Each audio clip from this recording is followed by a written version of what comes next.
കാരുണ്യവാനായ റബ്ബിനോട് സ്വർഗം ചോദിക്കേണ്ട ദിനരാത്രങ്ങളിലൂടെയാണ്, നരകത്തിൽ നിന്ന് കാവൽ ചോദിക്കേണ്ട ദിനരാത്രങ്ങളിലൂടെയാണ് നമ്മളിൽ ഓരോരുത്തരും കടന്നു പോകുന്നത്.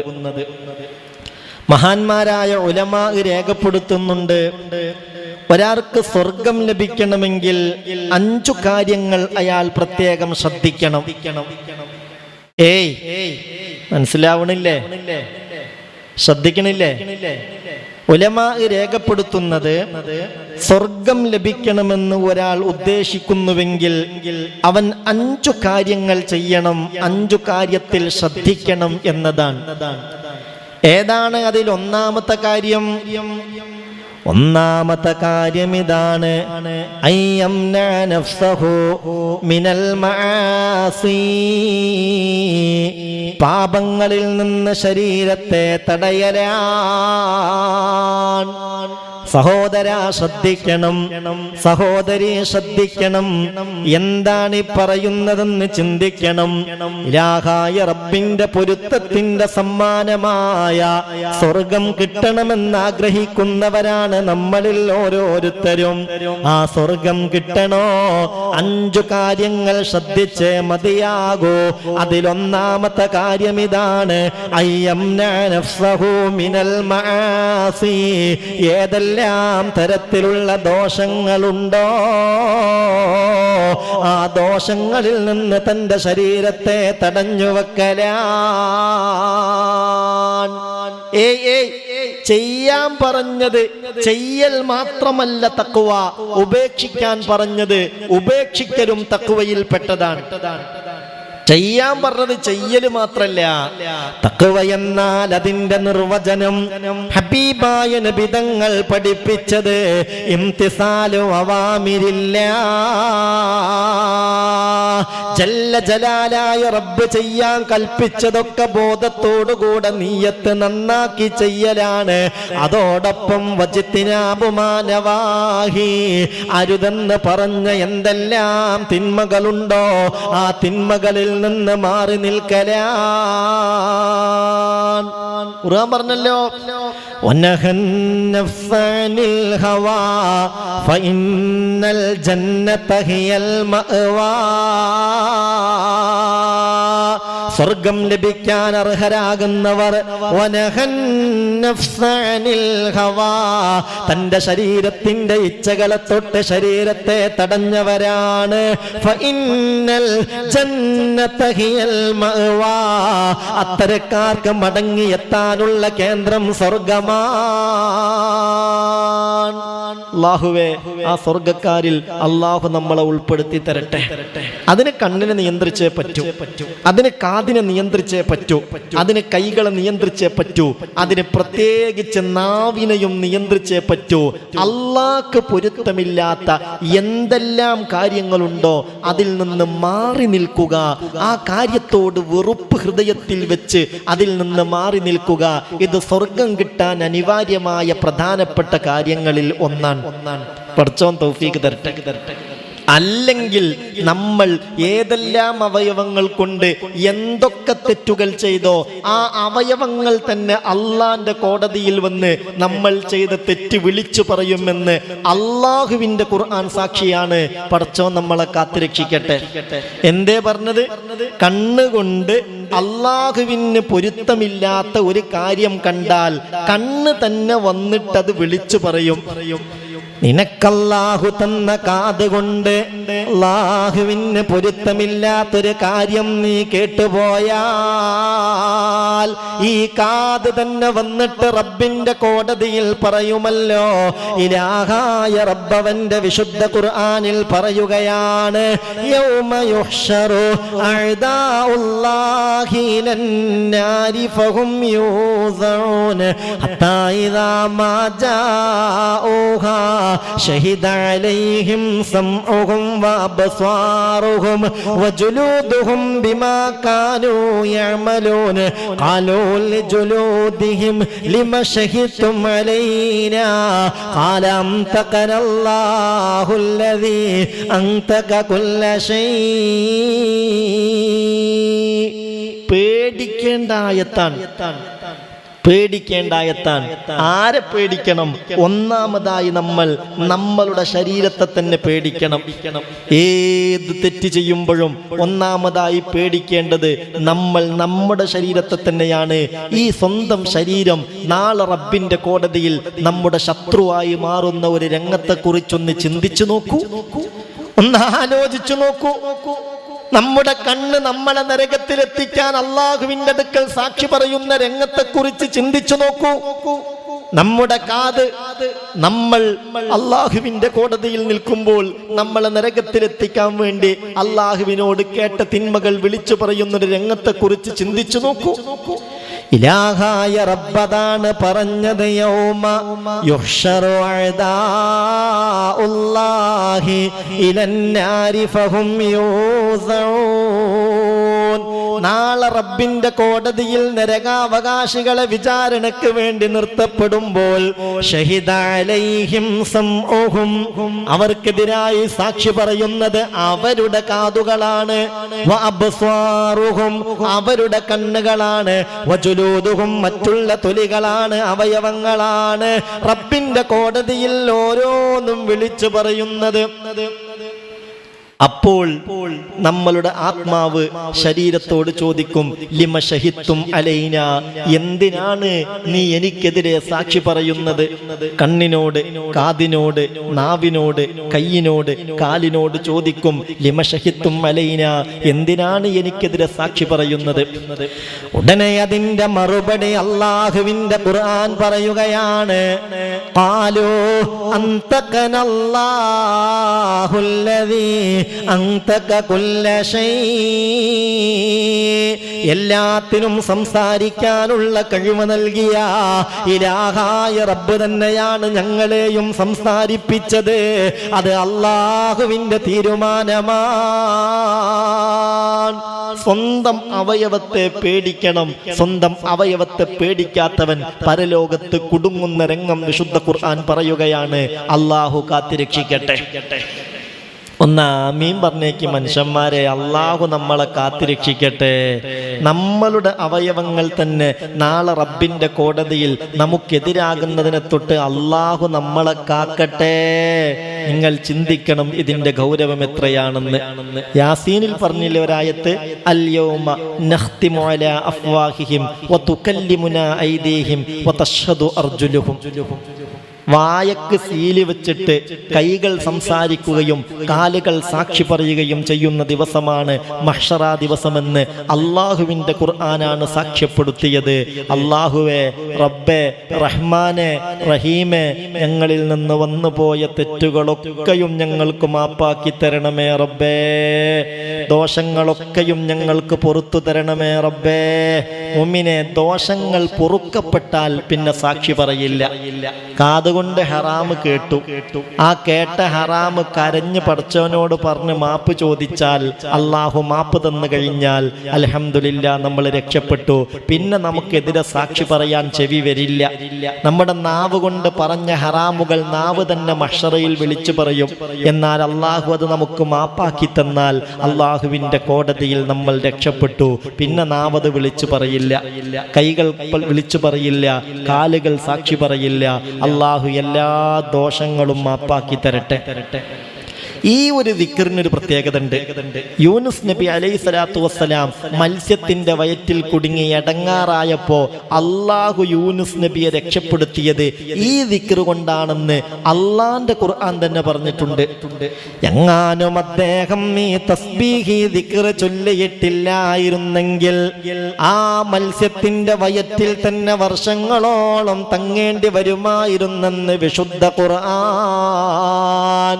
എന്നിട്ട് ആയത്ത് വിശദീകരിച്ച് ഹബീബായ നബി തങ്ങൾ പറഞ്ഞു, യൂനുസ് നബിയുടെ പ്രാർത്ഥനയില്ലേ, യൂനുസ് നബിയുടെ തസ്ബീഹില്ലേ, ലാ ഇലാഹ ഇല്ലാ അൻത സുബ്ഹാനക ഇന്നി കുന്തു മിനൽ ളാലിമീൻ.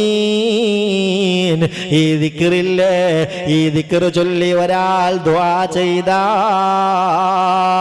ഉസ്തുജീബ ലഹു, അയാൾക്ക് ജല്ല ജലാലായ അല്ലാഹു ദുആക്ക് ഇജാബത്ത് നൽകുമെന്ന് ഹബീബായ മുഹമ്മദ് മുസ്തഫ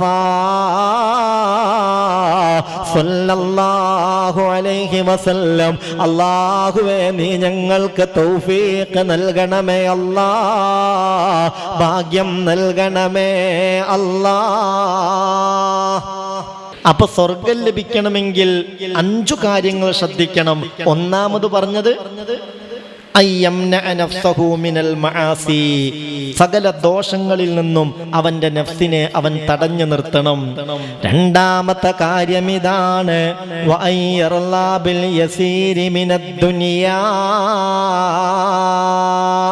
ദുനിയാവിൽ നിന്ന് തനിക്ക് അല്ലാഹു കണക്കാക്കി തരുന്നത് വളരെ കുറഞ്ഞതാണെങ്കിലും ആ കുറഞ്ഞത് കൊണ്ട് തൃപ്തിപ്പെടാൻ സാധിക്കലാൻ.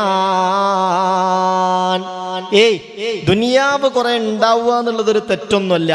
പക്ഷെ ഒരാൾക്ക് അല്ലാഹു ദുനിയാവ് കുറെ കൊടുക്കാൻ ഉദ്ദേശിച്ചില്ല, അയാൾക്ക് വളരെ കുറച്ചേ കൊടുക്കാൻ ഉദ്ദേശിച്ചുള്ളൂ. എന്നാൽ ആ കിട്ടിയതിൽ തൃപ്തിയടയുക എന്നത് അത് സ്വർഗക്കാരന്റെ ലക്ഷണത്തിൽപ്പെട്ടതാണെന്ന് ഹബീബായ മുഹമ്മദ് മുസ്തഫ സല്ലല്ലാഹു അലൈഹി വസല്ലം. മുഅ്മിനെ, ദുനിയാവല്ലേ മുഅ്മിനെ, എത്ര വലിയ കോടീശ്വരനാണെങ്കിലും അവസാനം കൊണ്ടുപോകുമ്പോ 2 or 3 കണ്ടം തുണി മാത്രമല്ലേ ഉള്ളു മുഅ്മിനെ.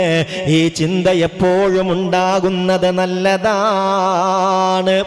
നസീബുക മിമ്മാ തജ്മഉദ്ദഹ്റ കുല്ലഹു റിദാഅനി തുദ്റജു ഫീഹി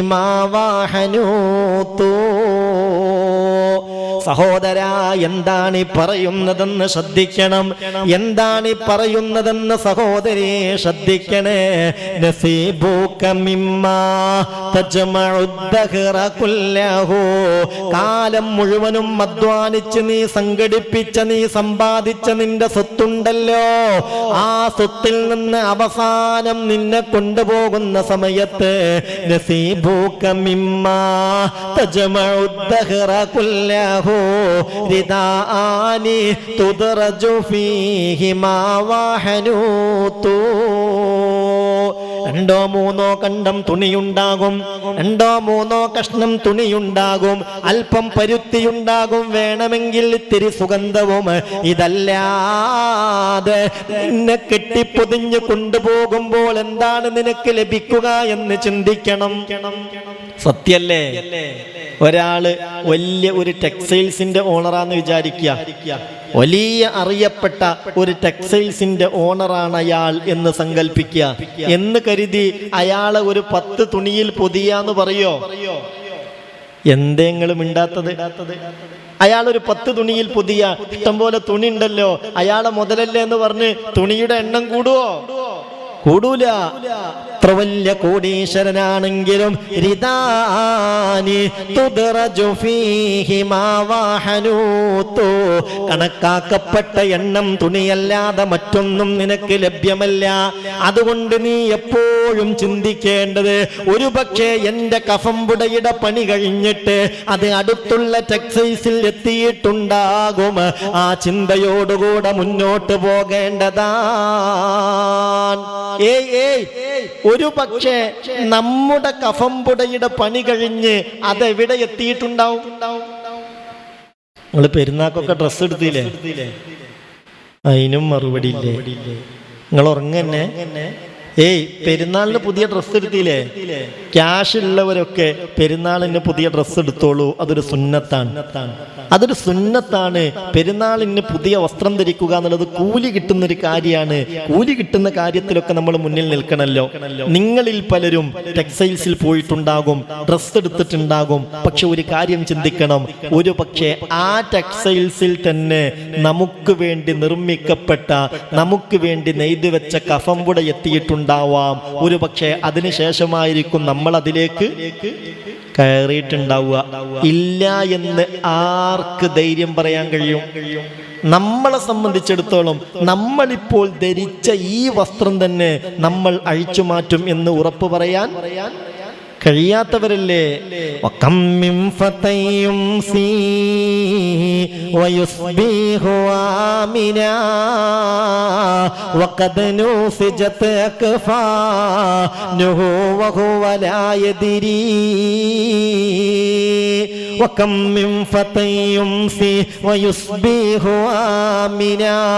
എത്രയെത്ര ചെറുപ്പക്കാരാണ്, ആരോഗ്യദൃഢഗാത്രരായ ചെറുപ്പക്കാരാണ്. അവരെ പ്രമാദത്തിലും പ്രദോഷത്തിലുമായി സന്തോഷത്തോടെ കഴിയുകയാണ്. എന്നാൽ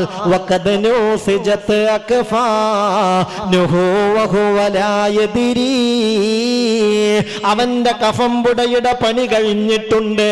അതവന്റെ വീടിന്റെ പരിസരത്തുള്ള ടെക്സ്റ്റൈൽസിൽ എത്തിയിട്ടുണ്ട്. അതിനുശേഷവും ഒരുപക്ഷെ അവനാ ടെക്സ്റ്റൈൽസിൽ കയറി ഇറങ്ങിയിട്ടുണ്ടാവാം. ഇല്ലാന്ന് പറയാൻ കഴിയൂല. അല്ലാഹുവേ റബ്ബേ റഹ്മാനെ, പടച്ച റബ്ബ് അല്ലാഹു റബ്ബുൽ ഇസ്സത്ത്, അല്ലാഹുവിന്റെ അനുഗ്രഹം കൊണ്ട് ആഫിയത്തുള്ള ദീർഘായുസ് നമുക്ക് നൽകട്ടെ. മരണത്തിന് സമയവും ആരോഗ്യവും വയസ്സും പ്രശ്നാണോ? കഴിഞ്ഞയാഴ്ചയിൽ എൻ്റെ നാട്ടിൽ കമ്പളക്കാട് അജ്മൽ എന്നു പേരുള്ള 20 വയസ്സായ ഒരു ചെറുപ്പക്കാരൻ മരണപ്പെട്ടു. ആക്സിഡന്റിൽപ്പെട്ട് മരണപ്പെട്ടു. കഴിഞ്ഞ റമളാൻ 21-ന് ഈ സഹോദരന്റെ ഉമ്മയുടെ ജ്യേഷ്ഠത്തിയുടെ മകൻ ഇതുപോലെ അപകടത്തിൽ മരണപ്പെട്ടതായിരുന്നു. അങ്ങനെ ആ മകന്റെ ആണ്ട് കഴിക്കാൻ വേണ്ടി ഉമ്മയുടെ നാട്ടിൽ താമരശ്ശേരിയാണെന്ന് എൻ്റെ ഓർമ്മ, അവിടെ കൊണ്ടുപോയി ആക്കിയിട്ട് മഞ്ചേരി ആ സഹോദരൻ, ആ അജ്മൽ എന്ന സഹോദരൻ തമിഴ്നാട്ടിലേക്ക് പച്ചക്കറിയുമായി പോയതാണ്. ആക്സിഡന്റിൽപ്പെട്ടു, നടു റോഡിൽ വല്ലാത്തൊരവസ്ഥയിൽ മരണപ്പെട്ടു. അള്ളാഹു ആ സഹോദരന്റെ ഖബർ ജീവിതം സ്വർഗത്തോപ്പാക്കി കൊടുക്കട്ടെ.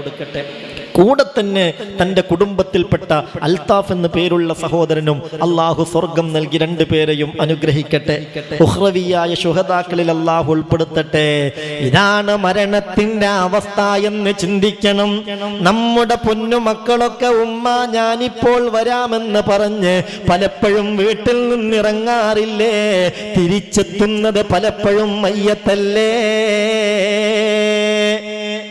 وكم من صحيح مات من غير علتي وكم من عليل عاش دهرا إلى دهري. എത്രയെത്ര ആരോഗ്യദൃഢഗാത്രരായ ചെറുപ്പക്കാരാൻ ഉമ്മ ഞാനിപ്പോൾ വരാമെന്ന് പറഞ്ഞ് വീട്ടിൽ നിന്നിറങ്ങിയതാണ്. തിരിച്ചു കൊണ്ടുവരുമ്പോൾ വെള്ള തുണിയിൽ പൊതിഞ്ഞാണ് മയ്യത്ത് കൊണ്ടുവരുന്നത്. എന്നാൽ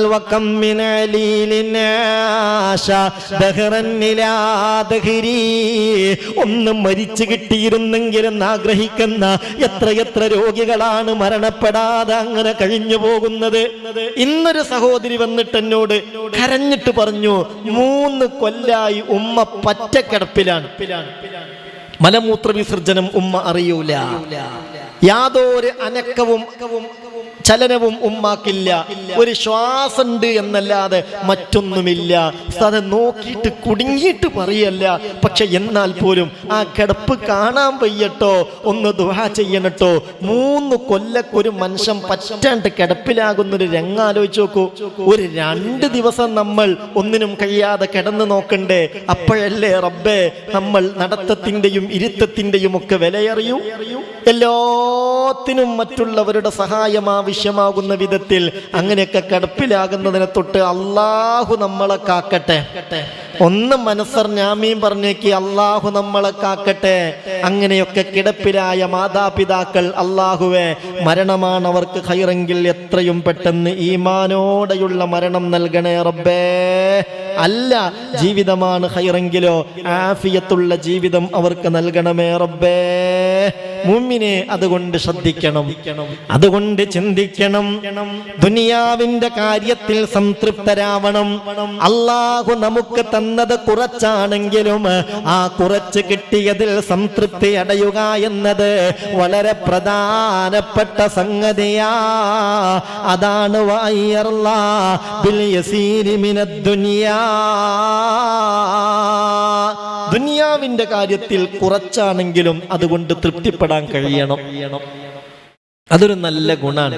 എപ്പോഴും ഇല്ലല്ലപ്പാട്ടും വല്ലായ്മയും പറയുന്ന സ്വഭാവമുള്ളവർ ചിലരെങ്കിലും നമ്മുടെ കൂട്ടത്തിലില്ലേ? ചിലരെങ്കിലും നമ്മുടെ കൂട്ടത്തിലുണ്ടല്ലോ. പണം സമ്പാദിച്ചിട്ടും പിന്നെയും ആക്രമൂത്ത് ഹലാലും ഹറാമും നോക്കാതെ അതിൻ്റെ പിന്നാലെ പായുന്ന ആളുകളും നമ്മുടെ കൂട്ടത്തിലില്ലേ? ഇഷ്ടംപോലെ ജീവിക്കാനും അതിലപ്പുറമൊക്കെ ഉണ്ട്. എന്നാൽ പോലും യാതൊരു സ്വസ്ഥതയുമില്ലാതെ ദുനിയാവിനോടുള്ള ആക്രമൂത്ത് അതിൻ്റെ പിന്നാലെ പോകുന്നവർ, അവർക്ക് അവസാനം ഒന്നും അനുഭവിക്കാൻ കഴിയാതെ നാശമടയലായിരിക്കും അനന്തരഫലം എന്നുകൂടി ചിന്തിക്കേണ്ടതാണ്. അങ്ങനെയാണ് അതിമോഹമാൽ ധനം സംഭരിച്ചാൽ പിന്നെ അവൻ പട്ടുനൂൽ പുഴു പോലെ ചാകൽ തന്നെ. അത് തന്റെ മേൽ വല ചുറ്റി നൂലുണ്ടാക്കും, എന്നിട്ട് വഴിമുട്ടുന്നതാ പുറത്തേക്കും. അവസാനമുള്ളിൽ തന്നെ തുലയുകയാണത്, നൂൽ നൂറ്റതല്ല മന്യരാണെടുക്കുന്നത്. നിങ്ങൾക്ക് മനസ്സിലായോ? നിങ്ങൾക്ക് മനസ്സിലായോ പറഞ്ഞത്? അതിമോഹമാൽ ധനം സംഭരിച്ചാൽ പിന്നെ, അതിമോഹം കൊണ്ട് ദുനിയാവിനോടുള്ള പ്രണയവും ഇഷ്കും മൂത്തിട്ട് ഇഷ്ടം പോലെ ഉണ്ടെങ്കിലും പിന്നെയും അതിൻ്റെ പിന്നാലെ തന്നെ പാഞ്ഞാൽ അവൻ പട്ടുനൂൽ പുഴു പോലെ ചാകൽ തന്നെ. അവന്റെ അവസ്ഥ പട്ടുനൂൽ പുഴു ചാകുന്നത് പോലെ ചാകലായിരിക്കും. എന്താ പട്ടുനൂൽ പുഴുവിന്റെ അവസ്ഥ? പട്ടുനൂൽ പുഴുവിന്റെ അവസ്ഥ അത് തന്റെ മേൽവല ചുറ്റി നൂലുണ്ടാക്കും, എന്നിട്ട് വഴിമുട്ടുന്നതാ പുറത്തേക്കും. പട്ടുനൂൽ പുഴു അതിന്റെ സ്വന്തം ശരീരത്തിൽ തന്നെ ചുറ്റിയാണ് നൂലുണ്ടാക്കുന്നത്. ആ പട്ടുനൂല് അതിന്റെ സ്വന്തം ശരീരത്തിൽ തന്നെയാണ് ചുറ്റുന്നത്. ചുറ്റി ചുറ്റി ചുറ്റി അവസാനം വഴിമുട്ടുന്നതാ പുറത്തേക്കും. നൂലുകൊണ്ട് മൊത്തം ആവരണം ചെയ്ത് ആ പുഴുവിന്റെ പുറത്തേക്ക്, നൂലിന്റെ പുറത്തേക്ക് അപ്പുറത്തേക്ക് പോകാൻ കഴിയൂല. അവസാനമുള്ളിൽ തന്നെ തുലയുകയാണത്, നൂൽ നൂറ്റതല്ല മന്യരാണെടുക്കുന്നത്. അത് കഷ്ടപ്പെട്ട് പ്രയാസപ്പെട്ട് ആ ഉണ്ടാക്കിയ നൂലുകൾ അതിന്റെ ഫലം അനുഭവിക്കുന്നത് മറ്റുള്ളവരാണ്. ഇതൊക്കെ നമ്മൾ ചിന്തിക്കണം. ദുനിയാവിന്റെ ആക്രമൂത്ത് ഹലാലും ഹറാമും നോക്കാതെ അതിന്റെ പിന്നാലെ പോകുന്ന അവസ്ഥയെ തൊട്ട് അല്ലാഹു റബ്ബുൽ ഇസ്സത്ത് നമ്മളെ കാത്തുരക്ഷിക്കട്ടെ. അല്ലെങ്കിലും ഒരു യഥാർത്ഥ വിശ്വാസി ഈ ദുനിയാവിനെ കാണേണ്ടത് എങ്ങനെയാണ്? ഒരു യഥാർത്ഥ വിശ്വാസി ദുനിയാവിനെ കാണേണ്ടത് എങ്ങനെയാണ്? അബൂ ഹുറൈറ റളിയല്ലാഹു അൻഹു പറയുന്നുണ്ട്, ഒരിക്കൽ മുത്തുനബി എന്നോട് ചോദിച്ചു, അബൂ ഹുറൈറ അലാ ഉരീക ദുനിയാ, ഞാൻ നിനക്ക് ദുനിയാവൊന്ന് കാണിച്ചു തരട്ടെയോ? അബൂ ഹുറൈറ അലാ ഉരീക ദുനിയാ മഅ മാ ഫീഹാ, ദുനിയാവിലുള്ള മൊത്തം വസ്തുക്കൾ ഉൾപ്പെടെ ദുനിയാവിന് ഏറ്റവും അനുയോജ്യമായൊരു ഉദാഹരണം കാണിച്ചു തരട്ടെയോ? എങ്ങനെ? ഈ ദുനിയാവിലുള്ള മൊത്തം വസ്തുക്കൾ ഉൾപ്പെടെ ദുനിയാവിന് അനുയോജ്യമായ ഒരു ഉദാഹരണം ഞാൻ കാണിച്ചു തരട്ടെയോ? അബൂ ഹുറൈറ തങ്ങൾ പറയുന്നുണ്ട്, ഞാനിങ്ങനെ ചിന്തിച്ചു, പടച്ചോനെ എന്തായിരിക്കും മുത്തുനബി എനിക്ക് കാണിച്ചു തരിക? ദുനിയാവിലുള്ള മൊത്തം വസ്തുക്കൾ ഉൾപ്പെടെ ദുനിയാവിന്റെ ഒരു ഉദാഹരണല്ലേ? ഏതായാലും ഹബീബായ നബി തങ്ങൾ ചോദിച്ചതല്ലേ? ഖുൽതു ബലാ യാ റസൂലല്ലാഹ്, ഞാൻ പറഞ്ഞു അതേ നബിയെ, കാണിച്ചു തരൂ. ഉടനെ ഹബീബായ നബി എന്ത് ചെയ്തെന്നറിയോ? ഫഅഖദ ബിയദി, അല്ലാഹുവിന്റെ റസൂലന്റെ കൈ പിടിച്ചു. ഫാതാബി വാദിയം മിൻ ഔദിയത്തി മദീന, ആ മദീനയിലെ ഒരു മലഞ്ചെരുവിലേക്ക് എന്നെ കൊണ്ടുപോയി. മദീനയിലെ ഒരു മലഞ്ചെരുവിലേക്ക് എന്നെ കൊണ്ടുപോയി. മദീന കാണാൻ അല്ലാഹു നമുക്ക് തൗഫീഖ് തരട്ടെ. മക്ക കാണാൻ അല്ലാഹു നമുക്ക് തൗഫീഖ് നൽകട്ടെ. ഇന്നും എന്നോട് ഉസ്താദെ ഹജ്ജിന് പോകാൻ അതിയായി ആഗ്രഹിക്കുന്നുണ്ട്, ദുആ ചെയ്യണേ എന്ന് പറഞ്ഞേൽപ്പിച്ചവർ ഈ മജ്ലിസിലുണ്ട്. അല്ലാഹു തൗഫീഖ് നൽകട്ടെ. അപ്പൊ എന്തേ പറഞ്ഞത്? അബൂ ഹുറൈറ തങ്ങൾ പറയുകയാണ്, മുത്തുനബി എന്റെ കൈ പിടിച്ചു, മദീനയിലെ മലഞ്ചെരുവിലേക്ക് അങ്ങനെ നടന്നു. അപ്പോഴൊക്കെ എൻ്റെ മനസ്സിലുള്ള ചിന്ത, അല്ലാഹുവേ, റബ്ബേ, പടച്ചോനെ, എന്ത് കാണിച്ചു തരാനാണ് മുത്തുനബി എന്നെ കൊണ്ടുപോകുന്നത്? ഏതായാലും റസൂലുള്ളാഹി തങ്ങൾ കൊണ്ടുപോവല്ലേ, ഞാൻ പിന്നാലെ പോയി. എന്തിനാ പോണത്? ദുനിയാവിന്റെ ഉദാഹരണം കാണാൻ, അത് കാണിക്കാൻ കൊണ്ടുപോവാൻ. സുബ്ഹാനല്ലാഹ്, ചെന്ന് നോക്കുമ്പോ എങ്ങോട്ടാണ് മുത്തുനബി എന്നെ കൊണ്ടുപോയതെന്നറിയോ? ഫഇദാ മുസ്ബല, ഒരു കുപ്പത്തൊട്ടിയിലേക്കാണ് മുത്തുനബി എന്നെ കൊണ്ടുപോയത്. മദീനയിലെ ഒരു കുപ്പത്തൊട്ടി, നാട്ടിലുള്ള വേസ്റ്റുകൾ മൊത്തം കൊണ്ടുവന്ന് തട്ടാറവിടെയാണ്. വല്ലാത്ത ദുർഗന്ധം വമിക്കുന്നുണ്ട്. ചെന്ന് നോക്കുമ്പോ ഫീഹാ റൂസു നാസിൻ വഅദിറാത്തുൻ വഖരിഖു വഇലാം, ഒരുപാട് ചപ്പ് ചവറുകളുടെ കൂമ്പാരം അതിലുണ്ട്, പല തലയോട്ടികളും അതിലുണ്ട്. വേസ്റ്റാണ്, മാലിന്യം കൊണ്ട് നിറഞ്ഞിരിക്കുകയാണ്. അത് കണ്ടപ്പോൾ മുത്തുനബി അതിലേക്ക് ചൂണ്ടിക്കാണിച്ചിട്ട് എന്നോട് പറഞ്ഞതാണ്, അബൂ ഹുറൈറ, ഹാദാ മസലുദ് ദുനിയാ. അബൂ ഹുറൈറ, ഇതാണ് ദുനിയാവിന്റെ ഉദാഹരണം. ഹലാലും ഹറാമും നോക്കാതെ ദുനിയാവിന്റെ പിന്നാലെ പാഞ്ഞ് നിർബന്ധമായ സക്കാത്ത് പോലും കൊടുക്കാതെ പണം സമ്പാദിച്ചു വെക്കുന്ന മനുഷ്യരുണ്ടല്ലോ, അവരുടെയൊക്കെ ദുനിയാവിന്റെ ഉദാഹരണമാണിത് എന്ന് മഹാനായ നബിയുന മുഹമ്മദ് മുസ്തഫ സ്വല്ലല്ലാഹു അലൈഹി വസല്ലമ തങ്ങൾ പഠിപ്പിച്ചിട്ടുണ്ട്. സക്കാത്ത് പോലും അവർ കൊടുക്കൂല. അർഹർക്കാണ് കൊടുക്കേണ്ടത്, അർഹമായവരാണ് കൊടുക്കേണ്ടത്. ആ കൊടുക്കേണ്ട രീതികളും കാര്യങ്ങളൊക്കെ മുമ്പ് പലപ്പോഴായി നമ്മൾ വിശദീകരിച്ചിട്ടുണ്ട്. സക്കാത്തിന്റെ നിസാബ് എത്തിക്കഴിഞ്ഞാൽ ആ നിസാബ് ഒരു കൊല്ലം ഒരാളുടെ കയ്യിൽ ശേഷിക്കുന്നുവെങ്കിൽ അതിന്റെ 40 അയാൾ സക്കാത്ത് കൊടുക്കണം. ഒരു ഉദാഹരണം പറയാ, 1,00,000 രൂപ നമ്മളെ കയ്യിലുണ്ട്, ഇല്ലേ നമ്മുടെ ബാങ്കിലുണ്ട്, ഇല്ലേ നമ്മൾ ഒരാൾക്ക് കടം കൊടുത്തതാണ്, എപ്പ ചോദിച്ചാലും തിരിച്ചു തരാന്ന് പറഞ്ഞിട്ടുണ്ട്. അങ്ങനെ 1,00,000 ഒരു കൊല്ലം കഴിഞ്ഞാൽ, കഴിഞ്ഞ റമളാൻ 25 കൊടുത്തതാണ്, ഈ കൊല്ലത്തെ റമളാൻ 25 എന്നാൽ അതിൽ 2500 രൂപ നമ്മളുടേതല്ല, അവകാശി മാറി. അത് പാവപ്പെട്ടവൻ്റെതാണ്. ഫക്കീർ, മിസ്കീന്, കടം കൊണ്ട് വലഞ്ഞവർ, യാത്രക്കാർ തുടങ്ങി അള്ളാഹുവിന്റെ ദീന് പഠിപ്പിച്ച അവകാശികളുണ്ട്. അവർക്ക് കൊടുത്തു വീട്ടേണ്ടതാണ്. അല്ലെങ്കിൽ റബ്ബിനോട് സമാധാനം പറയേണ്ടി വരും. അള്ളാഹു നമ്മളെ കാത്തിരക്ഷിക്കട്ടെ. ആമീൻ പറഞ്ഞേക്ക്. അള്ളാഹു നമ്മളെ കാത്തിരക്ഷിക്കട്ടെ. സക്കാത്തിന്റെ വിഷയത്തിലൊക്കെ പലരും അശ്രദ്ധരാണ്. കൊടുക്കുമ്പോൾ ശ്രദ്ധിക്കണം. നമ്മൾ കൊടുക്കുന്ന സക്കാത്ത് വീടണമെങ്കിൽ അത് അവകാശികൾക്കാവുകയും വേണം. അവകാശികൾ എന്ന് പറഞ്ഞാൽ ഫക്കീർ, മിസ്കീൻ. മിസ്കീൻ എന്ന് പറയുമ്പോ നമ്മൾ ചിന്തിക്കേണ്ട ഒരു സംഗതി, ചിലപ്പോൾ നമ്മൾ നാട്ടിലുള്ള ഇടത്തരക്കാരെ തീരെ ശ്രദ്ധിക്കൂല. പറ്റ പാവപ്പെട്ടവർക്ക് മാത്രമേ കൊടുക്കൂ. ഇടത്തരക്കാരായ ആളുകൾ ഉണ്ടാവും. അവർക്ക് ഒരു ദിവസം മര്യാദക്ക് കഴിയണമെങ്കിൽ ഒരു 500 രൂപ വേണം. പക്ഷെ ഒരു 400, 450 ഒക്കെ കിട്ടണുള്ളൂ. എന്നാലും അതുകൊണ്ട് അങ്ങനെ ഒത്തൊപ്പിച്ചു പോകും. ഇവരൊക്കെയാണ് മിസ്കീന്മാർ. ചിലപ്പോൾ അവർക്ക് അത്യാവശ്യം കുഴപ്പമില്ലാത്തൊരു വീടുണ്ടാവും, പേരിനൊരു കാറുണ്ടാവും. പേരിനൊരു കാറുണ്ടായി എന്ന് കരുതി, ഒരു വീടുണ്ടായി എന്ന് കരുതി അവർ മിസ്കീനാവാതിരിക്കില്ല എന്ന് നമ്മൾ ചിന്തിക്കണം. എന്തുകൊണ്ട്? സൂറത്തു സൂറത്തുൽ കഹ്ഫിൽ അല്ലാഹു റബ്ബുൽ ഇസ്സത്ത് പറഞ്ഞിട്ടുണ്ട്, വ അമ്മസ് സഫീനതു ഫകാനത് ലിമസാകീൻ. ആ കപ്പൽ അത് ചില മിസ്കീന്മാരുടെ കപ്പലായിരുന്നു. കപ്പലുണ്ടെങ്കിൽ മിസ്കീനാവോ? അപ്പൊ എന്തുണ്ട് എന്നതല്ല, അവരുടെ വരുമാനത്തിന് ആവശ്യമായത് സംതൃപ്തമായി മുന്നോട്ട് പോകാൻ അവർക്ക് കിട്ടുന്നുണ്ടോ എന്ന് ചിന്തിക്കണം. എന്ന് പറഞ്ഞാൽ ഞാനിത് പറയാനുള്ള കാരണം, നാട്ടിലൊക്കെ പറ്റ കുടുങ്ങിയ ചില ഇടത്തരക്കാരുണ്ടാകും, അവരെ കൂടി തിരിച്ചറിയാൻ വേണ്ടി ഒന്ന് ഓർമ്മപ്പെടുത്തി എന്ന് മാത്രം. ഏതായാലും ആ നിലയിലൊക്കെ ഹക്കുകൾ പാലിക്കാൻ അള്ളാഹു നമുക്ക് തൗഫീക്ക് നൽകട്ടെ. കാര്യങ്ങളൊക്കെ സൂക്ഷ്മമായി ചെയ്യാൻ അള്ളാഹു വിധി നൽകട്ടെ. ഇതിന്റെ പേരിലൊക്കെ പരലോകത്ത് കുടുങ്ങേണ്ട ഒരവസ്ഥയെ തൊട്ട് അള്ളാഹു നമ്മളെ കാത്തിരക്ഷിക്കട്ടെ.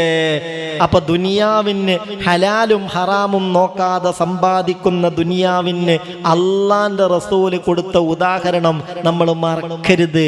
നമ്മൾ ചിന്തിക്കണം, നമ്മൾ ആലോചിക്കണം. അള്ളാഹുവേ, നീ ഞങ്ങളെ ഖൈറിന്റെ അഹ്ലുകാരിൽ ഉൾപ്പെടുത്തണേ പടച്ചോനെ. ദുനിയാവിന്റെ ചതിയിൽ ഞങ്ങളെ പെടുത്തരുതേ റബ്ബേ. അപ്പൊ സ്വർഗക്കാരനാവാൻ ഉണ്ടാവേണ്ട 5 ഗുണങ്ങളിൽ 2 നമ്മളിപ്പോൾ പറഞ്ഞു. ബാക്കിയുള്ളത് ഇൻഷാ അല്ലാഹ് വരുന്ന ക്ലാസ്സിൽ നമുക്ക് പറയാം. അല്ലാഹു റബ്ബുൽ ഇസ്സത്ത് തൗഫീഖ് നൽകട്ടെ. ഇന്നത്തെ ഈ മജ്ലിസിൽ നമ്മുടെ ദുആക്ക് എത്രയും പെട്ടെന്ന് ഇജാബത്ത് കിട്ടാൻ വേണ്ടി ആ മങ്കൂസ് മൗലീദിലെ ആദ്യത്തെ ഹദീസും അതിന്റെ ബൈത്തും ഒന്ന് ചൊല്ലി നമ്മൾ ദുആ ചെയ്യാണ്. ദുആക്ക് ഇജാബത്ത് കിട്ടണം. ഞാൻ പറഞ്ഞല്ലോ, ഇന്നൊക്കെ ഈ ഒരു മജ്ലിസിന്റെ പവിത്രത ഉൾക്കൊണ്ടുകൊണ്ട് വളരെ നേരത്തെ തന്നെ 8 മണിയാകുമ്പോഴത്തേക്ക് മുഅ്മിനീങ്ങൾ ഇവിടെ എത്തിയിട്ടുണ്ട്. അവരവരുടെ സങ്കടങ്ങൾ പറയുന്നത്, പ്രയാസങ്ങൾ പറയുന്നത്, കുടുംബത്തിലുള്ള ഗർഭിണികളുടെ സുഖപ്രസവത്തിന് പറയുന്നത്, വിവാഹം ശരിയാവാതെ വിഷമിക്കുന്നവരുടെ വിവാഹം ശരിയാവാൻ ദുആ ചെയ്യാൻ ഏൽപ്പിക്കുന്നത്, പ്രത്യേകിച്ച് ഏറിയ ആളുകളും പറഞ്ഞത് ഈമാനോടുകൂടെ മരിക്കാൻ വേണ്ടി ദുആ ചെയ്യുക, മരണം ഈമാനോടുകൂടെ ആവാൻ വേണ്ടി ദുആ ചെയ്യുക, പിന്നെ അയൽവാസിയുടെ കാര്യങ്ങൾ പറഞ്ഞതിന് വേണ്ടി ദുആ ചെയ്യുക, ഇങ്ങനെയൊക്കെ പറഞ്ഞേൽപ്പിച്ചിട്ടുണ്ട്. അപ്പൊ അവരുടെ ദുആക്ക് ഇജാബത്ത് കിട്ടണം, അവരുടെ പ്രശ്നങ്ങൾക്ക് പരിഹാരം ഉണ്ടാവണം, പ്രതിസന്ധികൾ പരിഹരിച്ചു കിട്ടണം. അതിന് നമ്മുടെ ഈ മജ്ലിസ് കാരണമാവണം. കൂട്ടത്തിൽ ഒരു കാര്യം കൂടി ഞാൻ പറയാൻ, കടം കൊണ്ട് ബുദ്ധിമുട്ടുന്നവർ നമ്മുടെ കൂട്ടത്തിൽ ഉണ്ടാവും, മക്കളില്ലാതെ വിഷമിക്കുന്നവരുണ്ടാവും, നമ്മുടെ കുടുംബത്തിൽ വേണ്ടപ്പെട്ടവരിൽ വീടാവാതെ പ്രയാസപ്പെടുന്നവരുണ്ടാകും, കല്യാണം ശരിയാവാതെ ബുദ്ധിമുട്ടുന്നവരുണ്ടാവും. നിങ്ങൾ ചെയ്യേണ്ട ഒരു കാര്യം, ഇന്നത്തെ മജ്ലിസ് കഴിഞ്ഞ് നമ്മൾ വീട്ടിലേക്ക് പോയാൽ അങ്ങനെയൊക്കെ പ്രയാസങ്ങൾ അനുഭവിക്കുന്നവരെ കുറിച്ച് നമുക്കറിയുമെങ്കിൽ അവരോട് അടുത്ത മജ്ലിസിലൊന്ന് പങ്കെടുക്കാൻ ആവശ്യപ്പെടണം. അടുത്ത റമളാൻ ആകുമ്പോഴത്തേക്ക് ഇപ്പോൾ അനുഭവിക്കുന്ന പ്രയാസം ഏതൊക്കെയാണോ ഉള്ളത് അത് പൂർണ്ണമായും പരിഹരിച്ച് കിട്ടി സന്തോഷത്തോടെ മജ്ലിസിൽ പങ്കെടുക്കാനുള്ള തൗഫീക്ക് കിട്ടണം. ഇന്ന് 2-3 ചെറിയ മക്കൾ ഇവിടെ കൊണ്ടുവന്നിരുന്നു, മജ്ലിസിലേക്ക് കൊണ്ടുവരാൻ നേർച്ചയാക്കിയതാണെന്ന് പറഞ്ഞു. അള്ളാഹു ആ മക്കളെയൊക്കെ എല്ലാ അർത്ഥത്തിലും ഉയർച്ചയിലെത്തിക്കട്ടെ. എല്ലാ ബറക്കത്തും സൗഭാഗ്യവുമുള്ള മക്കളിൽ, ഉപകാരപ്പെടുന്ന മക്കളിൽ ഉൾപ്പെടുത്തട്ടെ. അപ്പൊ മക്കളില്ലാതെ വിഷമിക്കുന്നവരൊക്കെ അടുത്ത മജ്ലിസിൽ ഒന്ന് നിയ്യത്ത് ചെയ്തിട്ട് കൂടുക. എന്താ നിയ്യത്ത്? അടുത്ത കൊല്ലത്തെ റമളാനാകുമ്പോ ആ കുട്ടിയെയുമായി ഇൻഷാ അല്ലാഹ് ഈ മജ്ലിസിലേക്ക് വരണം. അങ്ങനെയൊക്കെ ഒന്ന് പറഞ്ഞ് ആളുകളെ ഈ നന്മയിലേക്ക് കൊണ്ടുവരൂ. ഇൻഷാ അല്ലാഹ് അവർക്കും ഇതിന്റെ ഫലവും സന്തോഷവും കിട്ടട്ടെ. എല്ലാ ഖൈറും അല്ലാഹു നമുക്ക് നൽകട്ടെ.